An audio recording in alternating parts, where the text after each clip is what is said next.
212. Madam, the railway minister has again come before the house with his appropriation bill, taking advantage of the occasion. I would like to put some points about the performance of the railways before the Honorable Minister for clarification. While the Honorable Minister has come out with his appropriation bill, he has also come up with another proposal that to implement the pay commission's award, he will have to raise some money to the tune of rupees 320 crores by raising the freight structure of the Indian Railways.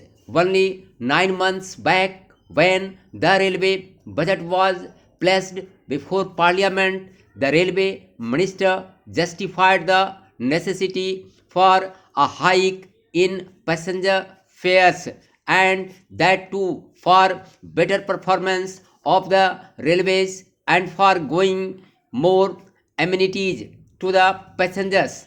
Of course, there is not enough scope for a thorough review of the performance of the railways during the last 9 months, but still some points may be discussed.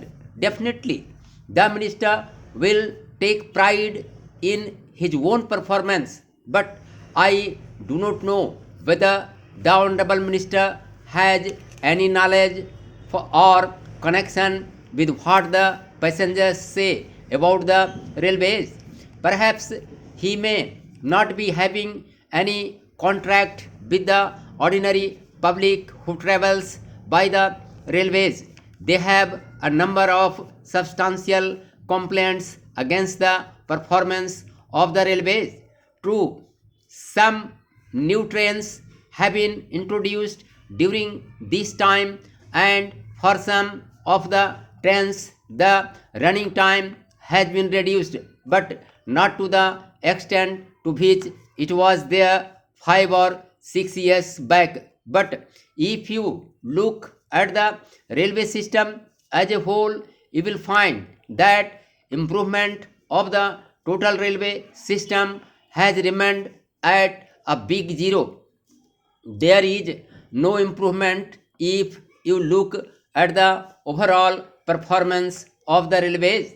Madam, during this period, both the passenger traffic and the freight traffic have gone up, and that has given additional revenue to the railway administration. But what about proper utilization of the money that the railways are earning for the proper administration of the railway system? Now, on the one hand, the railway minister has come up with a proposal for a hike in the freight structure, and on the other, the railway ministry has decided to set up a railway finance corporation to raise rupees 250 crores because of inadequacy of budgetary support for the Indian Railways.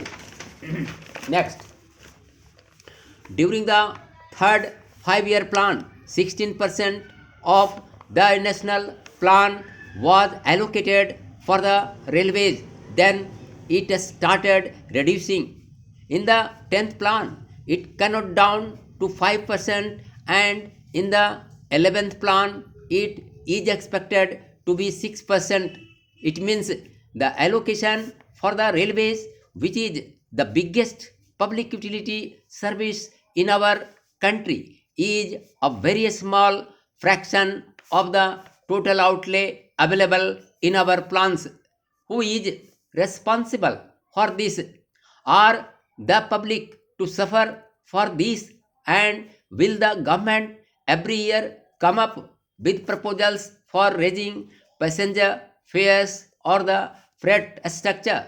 Only 9 months back, they came up with a proposal and raised the passenger fares.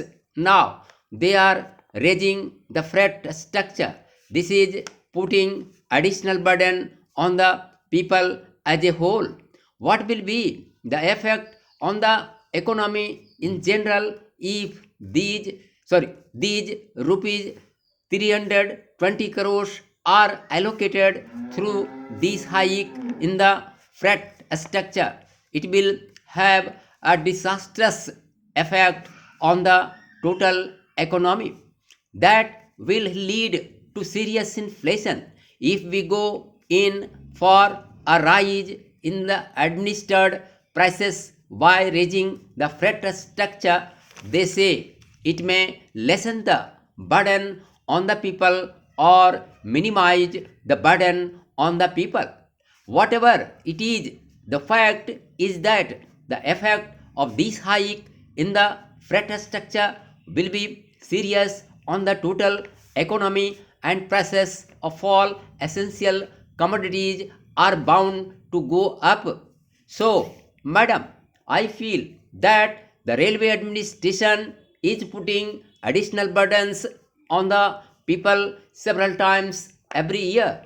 Now, coming back to the passenger traffic, I would like to mention that some trains have been introduced, but I do not know whether the minister has any experience of traveling in the second class or in ordinary trains besides the Rajdhani or two or three superfast trains.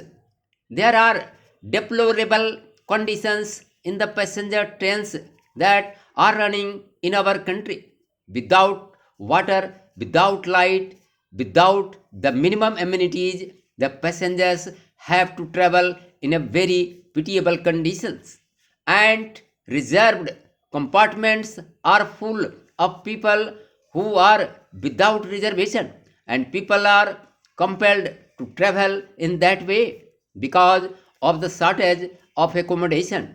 People have to travel like beasts, and without reservation, people come to reserved compartments.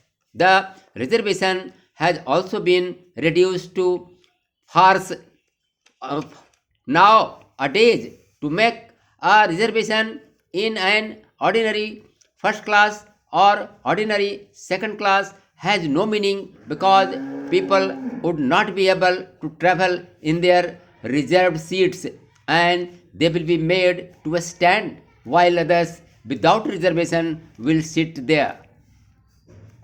Stop.